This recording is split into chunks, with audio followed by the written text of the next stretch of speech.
ಅಣ್ಣ ಅಣ್ಣ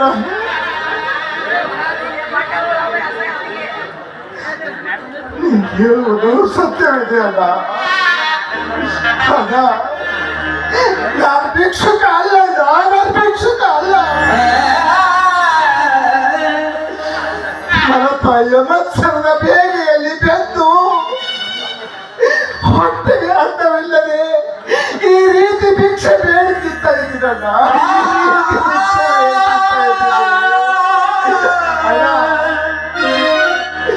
ಇದು ನನ್ನ ಕರ್ಮ ಅಣ್ಣ, ಇದು ನನ್ನ ಕರ್ಮ.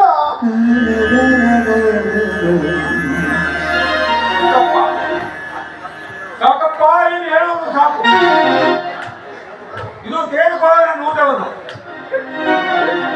ಅಣ್ಣ ಇದೇನಣ್ಣ, ಎಲ್ಲ ಊಟವನ್ನು ನನಗೆ ಕೊಟ್ಟಿಲ್ಲ ಅಣ್ಣ. ಮತ್ತೆ ಬೇಕಾಗಿದ್ದರು, ಅದಕ್ಕಾಗಿ ನಾನು ನನಗೆ ಕಾಲ ಮಾಡಿಸಿದ್ದಾರೆ. ನನಗೆ ಕೆಡಿಸುವುದಕ್ಕೆ ಅಂತ ಸುಮ್ಮನೆ ಕುಳಿತೆ. ತೆಗೆದುಕೊಳ್ಳಿ ಊಟ.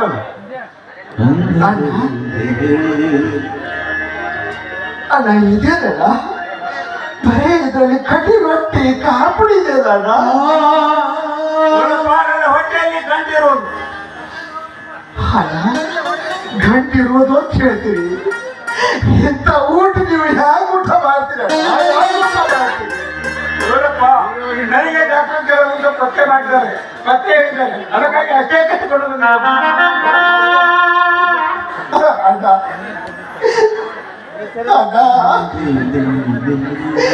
ಒಂದು 50 ರೂಪಾಯಿ ಇದ್ರು ಕೊಡೋಣ. ಎಲ್ಲಿಯಾದ್ರೂ ಹೋಟೆಲ್ ಹೋಗಿ ಇದ್ರ ಜೊತೆಗೆ ಬಾಜಿ ತೆಗೆದುಕೊಂಡು ಊಟ ಮಾಡಿ.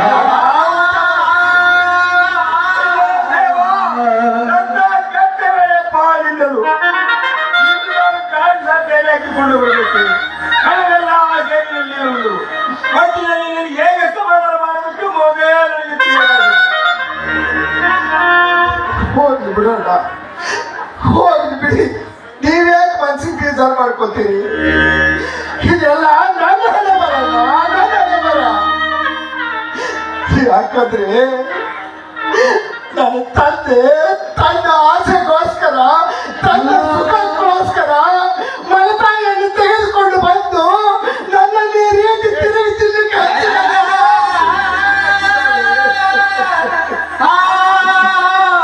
ಇದು ನನ್ನ ಕರ್ಮ, ನನ್ನ ಹಣೆ ಬರಲ್ಲ.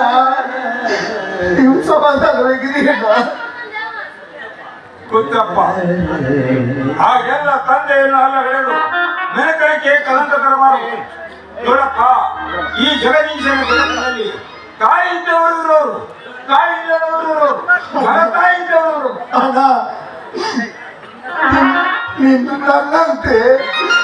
ನನ್ನಂತೆ ನಿಮಗೂ ಕೂಡ ಒಬ್ಬ ಮಲತಾಯಿ ಇದ್ದಿದ್ರೆ ಗೊತ್ತಾಗ್ತಿತ್ತಣ್ಣ ನನ್ನ ಕಷ್ಟ ಏನು ಅಂತ.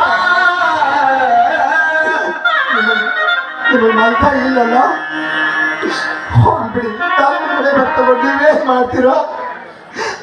ಆಯ್ತಣ್ಣ, ಇದು ನನ್ನ ಕರ್ಮ, ನಾನು ಸುತ್ತಾನೆ ಇರಲಿ.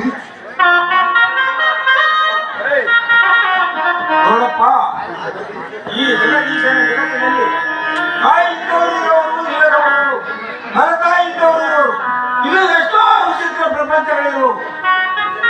ಇದೆಲ್ಲವೂ ಆ ಜಗದೀಶನ 4 ದಿನದ ಜಾತ್ರೆ. ಅವರ ಜಾತ್ರೆಯಲ್ಲಿ ಅವರನ್ನು ಮೇಕೆ ಕೊಳ್ಳುತ್ತಿದ್ದರು, ಇವರ ಮೇಕೆ ಕೊಳ್ಳುತ್ತಿದ್ದರು. ಅವರು ತೂಗುವ ತೊಟ್ಟಿನಲ್ಲೇಕೆ ಕುಳಿತರು, ಇವರು ತಿರುಗುವ ಜೀಪ್ನಲ್ಲೇಕೆ ಕುಳಿತರು ಅಂತ ಮನದಲ್ಲಿ ಮಕ್ಕಳ ಭಾವ ತೋರದೆ ನಮ್ಮ ಹತ್ತಿರವಿದ್ದಷ್ಟು ಊಟ ಮಾಡಿಕೊಂಡು ಕಡೆ ಒಂದು ದಿನ ಅವನು ಜಾತ್ರೆ ಹೋಗಲೇಬೇಕು. ಅಣ್ಣ ನಿಮ್ಮ ನುಡಿ ಮುತ್ತು ಕೇಳಿ ನನಗೆ ಹೊಟ್ಟೆ ತುಂಬಿದಂತ ಆಯ್ತಣ್ಣ, ನನಗೆ ಹೊಟ್ಟೆ ತುಂಬಿದಾಯ್ತು. ಅಣ್ಣ ನಾನು ಹೋಗ್ಬರ್ತೀನಣ್ಣ, ಆ ದೇವ್ರು ನಿಮಗೆ ಚೆನ್ನಾಗಿಟ್ಟಿರ್ಲಣ್ಣ. ನಾನು ಹೋಗ್ಬರ್ತೀನಣ್ಣ, ಹೋಗ್ಬರ್ತೀನಿ. ಹಸಿದಾಗ ಅನ್ನ ದಣಿದಾಗ